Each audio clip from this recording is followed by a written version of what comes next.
In front of me is Xiaomi Redmi Note 9S, and today I would like to show you how you can switch on or off auto rotation.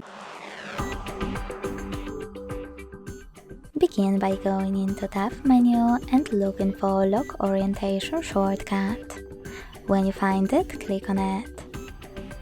As you can see, mine is gray, which means that auto rotation is enabled. To disable it, click on the same shortcut. If you want to, you can also go into Settings and hit Display.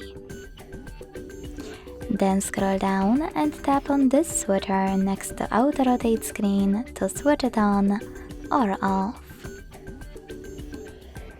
Thanks so much for watching. If you enjoyed this video, leave a like, comment and subscribe.